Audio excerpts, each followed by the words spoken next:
That specific friend is more of a woman than you are. Why? I think she's a better person than me. I think she So lives women are life. better people? She's a better woman than I am. I'm not saying women are better people. But what makes a woman? Because you said she's more of a woman than you are. So I want to know what that definition is. Right, okay. I'm gonna let somebody else. College is far from the bride of America. It's currently scamming the youth of this country and sending them into oblivion. Charlie Kirk obliterated a woke college student in a debate so intense, the entire room was left in shock. He ripped apart every argument, exposing the truth behind woke hypocrisy in minutes. But how did Kirk destroy every point so effortlessly? Woke hypocrisy exposed. Charlie Kirk has made it his mission to expose the glaring contradictions that define woke culture, and one of the most compelling arguments he presents is how the movement often fails to live up to its own ideals. Woke culture prides itself on inclusivity, tolerance, and social justice, but Kirk argues that the reality is far from what they claim. Instead of practicing the compassion they preach, many of these woke ideals are weaponized to silence and shame anyone who dares to offer a different perspective. At the heart of this hypocrisy is the way woke culture handles forgiveness. Public figures who don't align with their views are often dragged through the mud for mistakes they've made, sometimes decades ago. Kirk points out how there's little room for growth or redemption in this world of constant outrage. Once someone has been labeled problematic, it's almost impossible for them to move on. But when it comes to their own allies, the woke crowd tends to offer endless excuses and support. This selective approach to forgiveness reveals a significant double standard, something Kirk is quick to criticize. Moreover, Kirk highlights how woke culture seems more interested in enforcing conformity than encouraging genuine debate. Those who challenge woke ideologies, even with thoughtful criticism, are often met with swift retaliation. They are labeled as bigots, racists, or worse. This toxic environment discourages people from engaging in meaningful conversations about important issues. Instead, it creates a culture of fear where dissenting opinions are immediately shut down. Kirk argues that this stifling of free speech isn't just hypocritical, it's harmful to the very fabric of democratic societies. She can take credit for the good things that happened with Biden, but she didn't have anything to do with the bad things. Now, this is delicious. This lefty losing it gal approaches Charlie Kirk and Vivek Ramaswamy with what she thinks is a brilliant gotcha question that will leave them exposed as immoral fools. But sadly for her, she's the one who looks like an utter imbecile. I just have a simple yes or no question. If the only way to ban abortion forever would be to bring back slavery, would you do it? No. No? No. I wouldn't bring back slavery to try to limit murder. No. Another key point Kirk drives home is the performative nature of many woke advocates. On the surface, they present themselves as champions of justice and fairness, but dig a little deeper, and you'll often find their actions contradict their words. This performative activism has become a powerful tool in woke culture. Many celebrities and public figures are quick to jump on social justice bandwagons, not necessarily because they believe in the cause, but because it's the trendy thing to do. Kirk argues that this shallow approach dilutes the impact of real activism and distracts from the actual issues at hand. Woke culture also places heavy emphasis on identity politics, which divides people into categories based on race, gender, and other traits. According to Kirk, this obsession with labels is not only counterproductive, but also deeply divisive. Instead of bringing people together, it encourages a form of tribalism where individuals are judged primarily by their group identity rather than their character or ideas. Kirk argues that this is a step backward for society, and woke culture's fixation on identity politics does more harm than good by fostering division instead of unity. The hypocrisy Kirk exposes extends to the way woke culture deals with power structures. They claim to fight against oppressive systems, yet often engage in the same power plays they criticize. Whether it's through cancel culture or public shaming, woke advocates wield significant influence over social and political discourse. This control allows them to dictate what is acceptable to say and believe, and those who don't fall in line are quickly punished. Kirk argues that this kind of gatekeeping undermines the principles of free speech and open dialogue that are essential in a free society. If the only way to limit human suffering is to ban abortion, would you ban abortion? No. It was an honest answer. Okay. It was an honest answer. Yeah. By the end of Kirk's critique, it becomes clear that woke culture is full of contradictions. It claims to champion fairness, but often shows a blatant disregard for it. It talks about inclusion, but frequently excludes those who think differently. It claims to fight oppression, but uses its power to suppress dissent. These contradictions, Kirk argues, reveal that woke culture is less about justice and more about control. So if woke culture is more about silencing than fostering debate, what does that mean for the future of free speech? Why woke culture can't handle real debate? Charlie Kirk's most fiery critique against woke culture centers on one undeniable fact: they can't handle real debate. In a world where free speech and open discussion are cornerstones of progress, woke culture seems terrified of letting opposing ideas see the light of day. Kirk argues that this isn't an accident. It's a calculated move to protect fragile ideologies that fall apart under even the slightest challenge. Honestly, I don't know why you're so upset when you still have a ton of money, dude. What do you mean? I mean, you are. I'm not upset. You're the one that just swore. I'm actually quite happy and thankful I live in the greatest country ever to exist. Yeah, excuse me for swearing. I feel like this entire getup is just you afraid of losing your economic and like white male privilege. Wait, what privilege do I have as a white person? Sunburn. No, seriously. Honestly, no. It was nice to meet you. Can I shake your hand? Yeah, but can you explain Can I shake your hand? It was nice to meet you. I'd like you to think about the way your actions affect other people, not just the white male people. Instead of fostering an environment where different views can thrive and be explored, woke activists have created echo chambers, safe zones where only their ideas are allowed to flourish. The second someone dares to question the narrative, they're labeled problematic, intolerant, or even hateful. This tactic of labeling dissenters with broad and damaging accusations is one of the most powerful weapons of the woke agenda. It's not about engaging with criticism, it's about silencing it. Cancel culture is perhaps the most blatant and destructive manifestation of this strategy. Rather than addressing the content of someone's argument, woke culture seeks to erase them completely. A person can lose their career, reputation, or social standing because they expressed an opinion that doesn't align with woke ideals. Kirk argues that this relentless pursuit to cancel anyone who steps out of line is creating a society where fear reigns over free thought. Reports from the front lines of kids in high school today, that shit's out the window. That word retard comes flying out of these kids' mouths.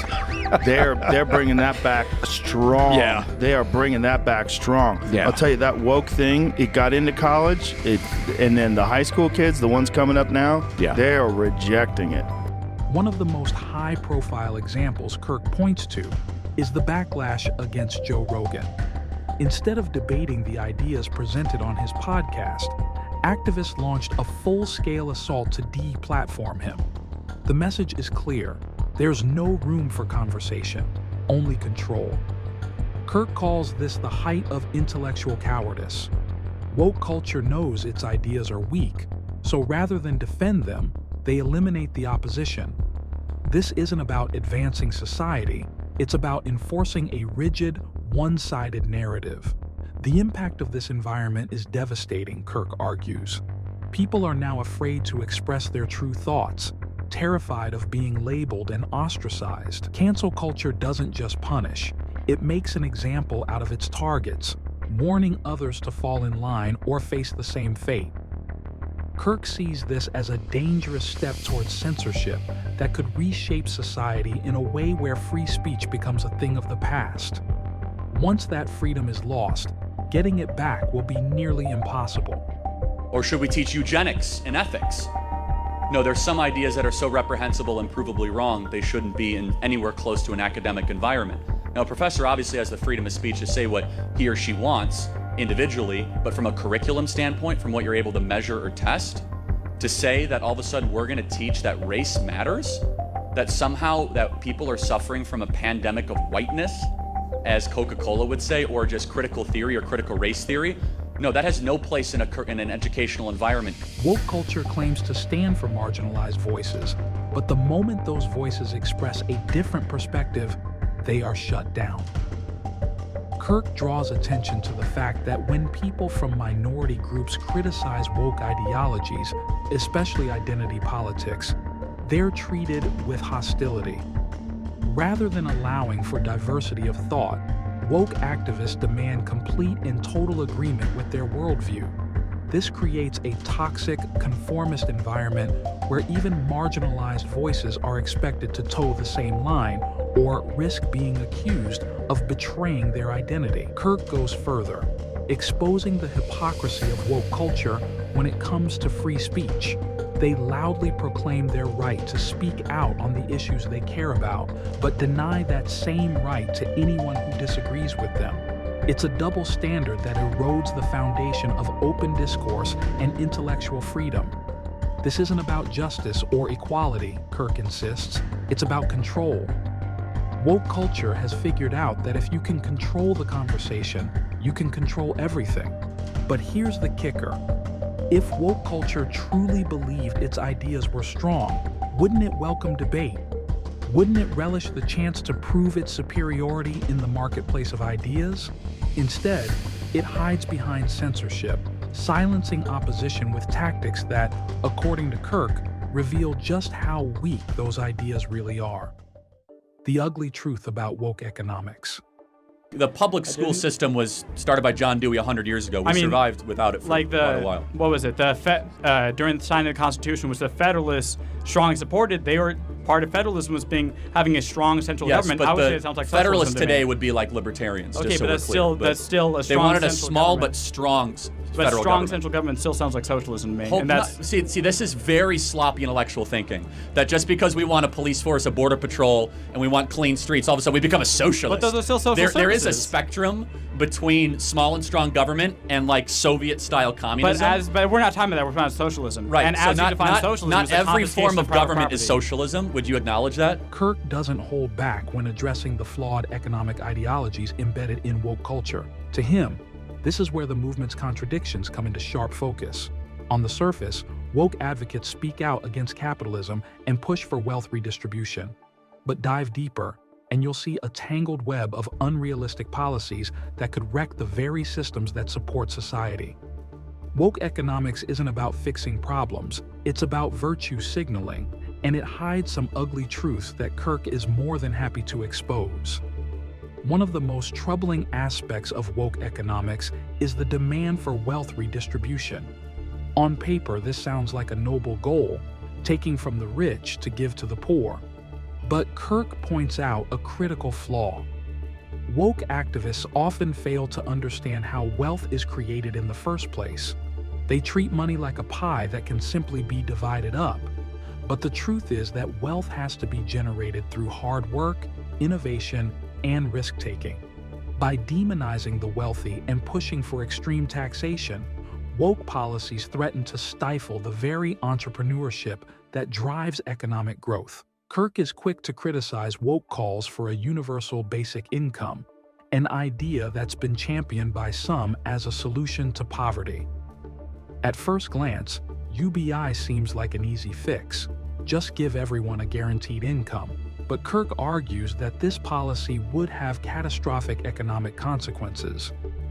Where would the money come from? The government? Higher taxes? And how long before inflation makes that basic income worthless? Another glaring flaw in woke economics is the obsession with government intervention. Woke advocates push for more regulation, more oversight, and more government control, all in the name of fairness and equality. But Kirk argues that this heavy-handed approach stifles innovation and creates an environment where only the largest corporations can survive. Small businesses, the lifeblood of any healthy economy, are often crushed under the weight of woke policies that are supposed to be for the people. The real tragedy, Kirk argues, is that woke economics sells itself as morally superior to capitalism. Woke advocates present themselves as champions of the people, but their policies often make the problems they're trying to solve even worse. Charlie Kirk dismantles identity politics in one blow. They are far different than those of men. But, Right, for but, example, like your testosterone rate goes down when you have children. For Okay, example, but when you're a man, that doesn't make you less of a man. They go down by 400 points. Okay, but like when we were talking earlier about like sports, right? And you were saying that the reason why it's unfair for like for example, a trans woman who used to be a man. Charlie Kirk's approach to identity politics is unapologetically direct, and for good reason. He sees it as one of the most divisive and damaging elements of woke culture. Woke ideology thrives on separating people into categories based on their race, gender, sexual orientation, and other characteristics, and it places these identities at the forefront of every conversation. To Kirk, this isn't just wrong, it's dangerous. It creates an us versus them mentality that fragments society, pushing people further apart instead of bringing them together. Kirk's critique of identity politics is rooted in his belief that it reduces individuals to labels rather than recognizing their unique thoughts, talents, and experiences. One of Kirk's biggest criticisms is how identity politics are used to stifle debate. Under the guise of lived experience, another aspect of identity politics Kirk is critical of is its role in corporate diversity initiatives. Many companies, under pressure to appear socially conscious, have implemented diversity, equity, and inclusion programs that focus on hiring individuals based primarily on their identity. While diversity in the workplace is important, Kirk argues that DEI programs often overlook merit and qualifications, choosing instead to meet arbitrary quotas. He points out that this can lead to resentment among employees, as it suggests that some individuals were hired for reasons other than their skills or experience. This in turn undermines workplace cohesion and trust. The entertainment industry is another battlefield where identity politics reign supreme.